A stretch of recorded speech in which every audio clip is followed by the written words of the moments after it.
بسم اللہ الرحمن الرحیم۔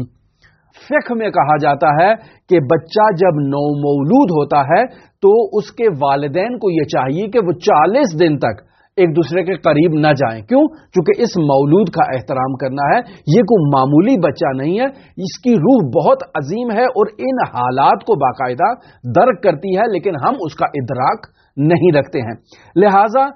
فرماتے ہیں کہ جب بچے کی پیدائش ہوتی ہے تو اس کو زندگی کے ابتدائی ایام میں حضرت سید الشہداء علیہ آلاف التحیت و ثنا کی مجالس میں، محافل میں، پروگراموں میں یا ایسی جگہوں پر لے جایا جائے جہاں حضرت سید الشہداء کا ذکر ہو، جہاں حضرت سید الشہداء کے ذکر کی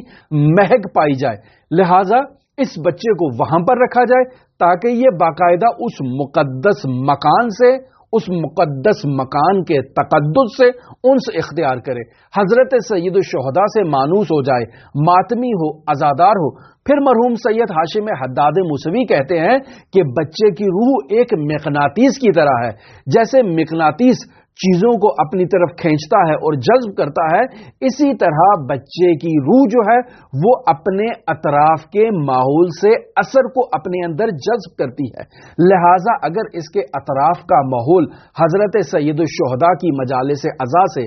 وابستہ ماحول ہے تو یہ بچے کی تربیت جو ہے وہ دینی تربیت جو ہے وہ حضرت سید الشہداء کی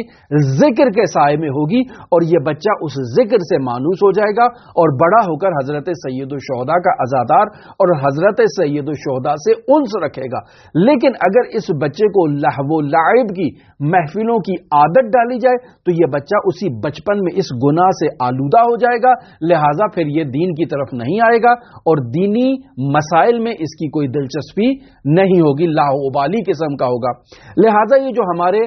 فقہا یہاں پر اس مسئلے کو ذکر کرتے ہیں کہ ہر وہ عمل جو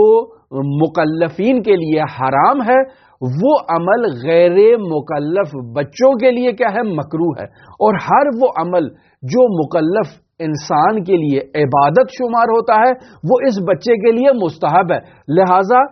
مرحوم سید ہاشم حداد کی یہ نظر تھی کہ یہ اعمال بچے کے لیے تمرین نہیں ہے، بلکہ حقیقت میں بچے کی روح کے اوپر ان اعمال کا اثر ہوتا ہے۔ لہٰذا آپ بچے کو نماز کے لیے مسجد لے جاتے ہیں، بچے کو ذکر و اذکار کی ترغیب دلاتے ہیں تو واقعاً اس